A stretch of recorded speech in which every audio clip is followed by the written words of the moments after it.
श्रोता प्रेमियों, मैं राम सागर शास्त्री आप लोगों के समक्ष रखने जा रहा हूं एक प्रसंग, रामायण के संकेत। देखिए, पुत्र में पिता के कुछ गुण जरूर आते हैं।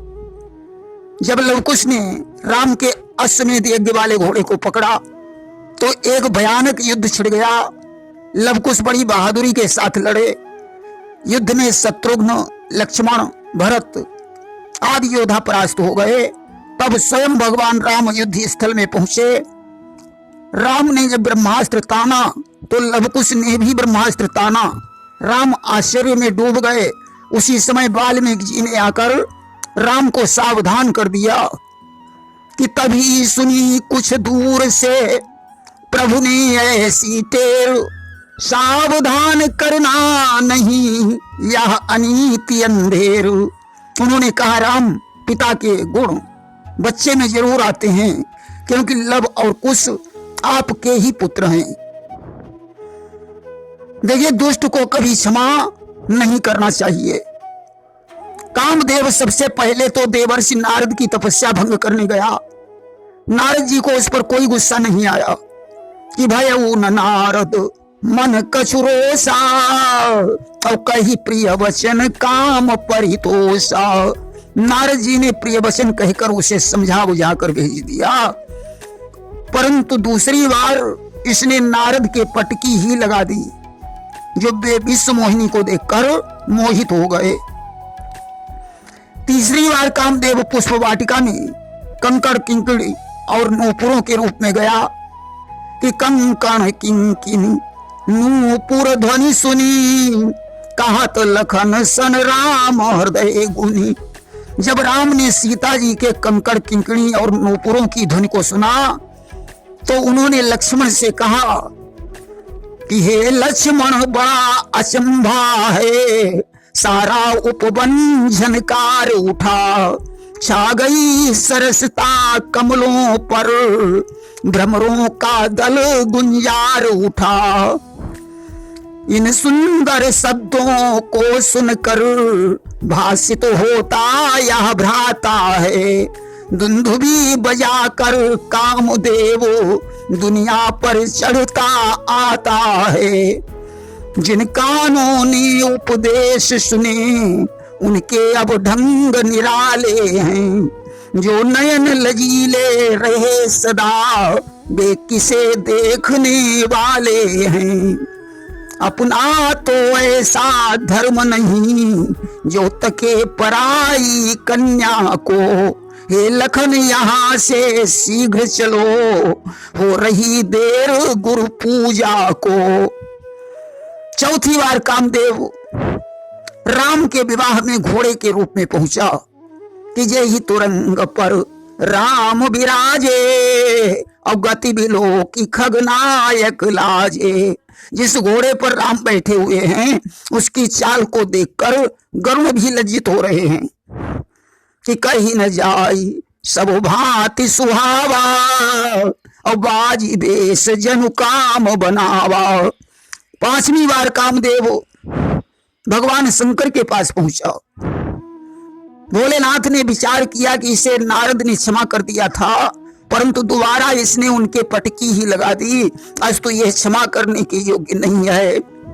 अतव सेवती सर नयन उघारा, और तुरंत ही काम भयउ जरि छारा।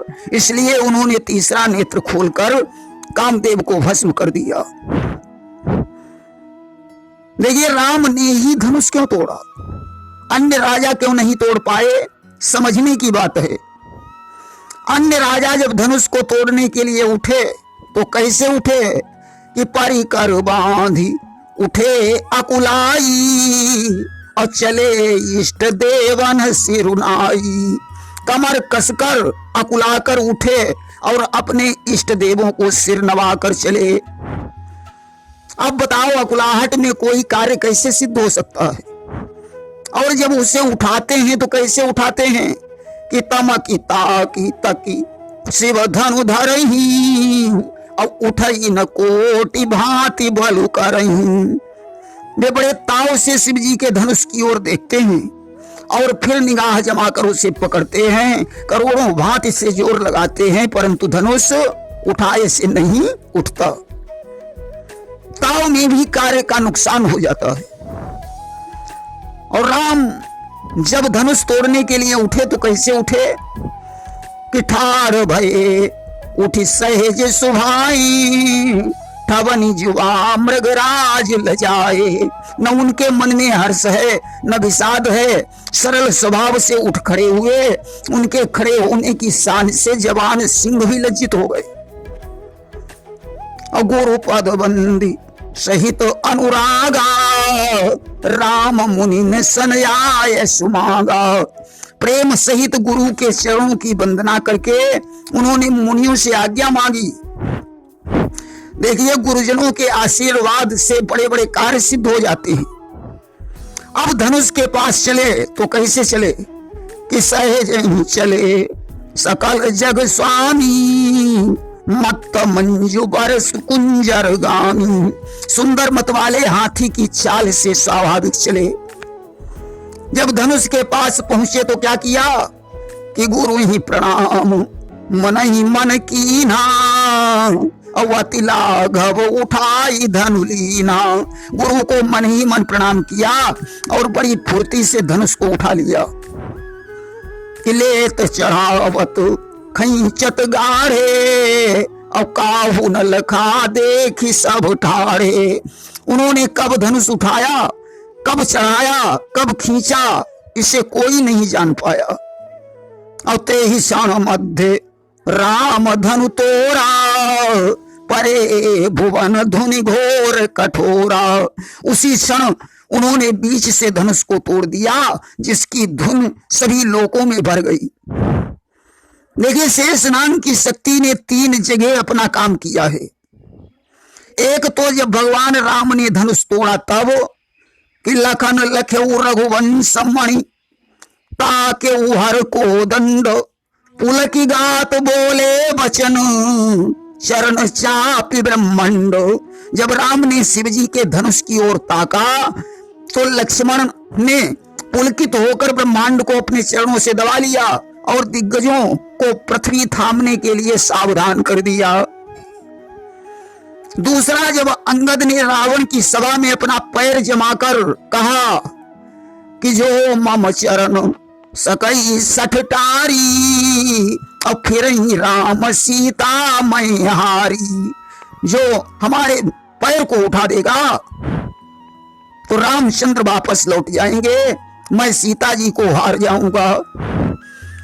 तीसरा, जब मेघनाद ने लक्ष्मण पर शक्ति बाण का प्रहार किया तो मेघनाद जैसे अन्य तमामों योद्धा लक्ष्मण को उठाकर लंका में ले जाने का विचार बनाने लगे कि मेघनाद समकोटि सत जोधा रहे उठाई, जगदाधार शेष किमी उठई चले खिसियाई।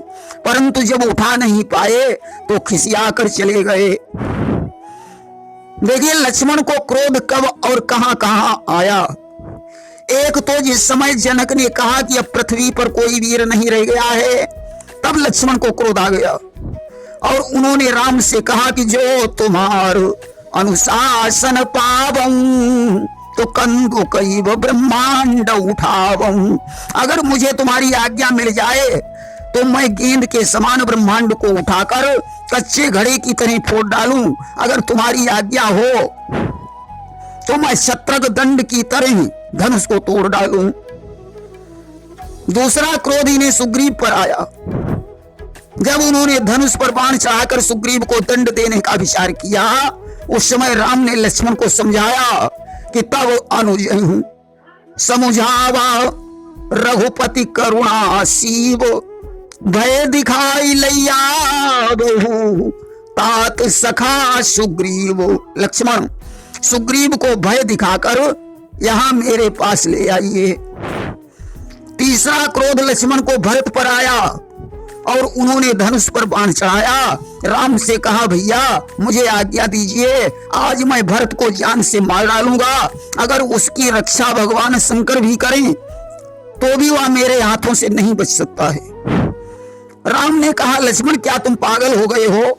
मैं तुम्हारी सौगंध खाकर कहता हूं कि भरत के समान निश्चल भाई ही नहीं हो सकता है। उसे राज्य का लोभ तो स्वप्न में भी नहीं हो सकता कि लखन तुम्हार शपथ पितुआना और सुचि सुबंधु नहीं भरत समाना। भगवान राम को क्रोध कब और कहां आया? देखिए, एक तो सुग्रीव पर ही नहीं क्रोध आया, जिसने राज्य को प्राप्त करने के पश्चात राम का ख्याल ही नहीं किया।